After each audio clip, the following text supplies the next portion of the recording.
അർജുനന് സാരഥിയായി മനോജ് എത്തി. വേമ്പനാട് അർജുനന്റെ ഒന്നാം പാപ്പാനായി വാഴക്കുളം മനോജ് ചാർജ് എടുത്തു.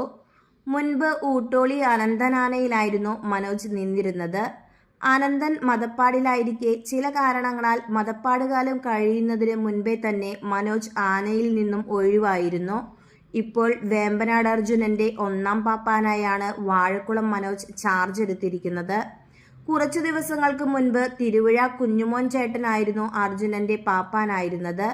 അർജുനനിൽ നിന്നും കുഞ്ഞുമോൻ ചേട്ടൻ ഇപ്പോൾ ഒഴിവായിരിക്കുകയാണ്.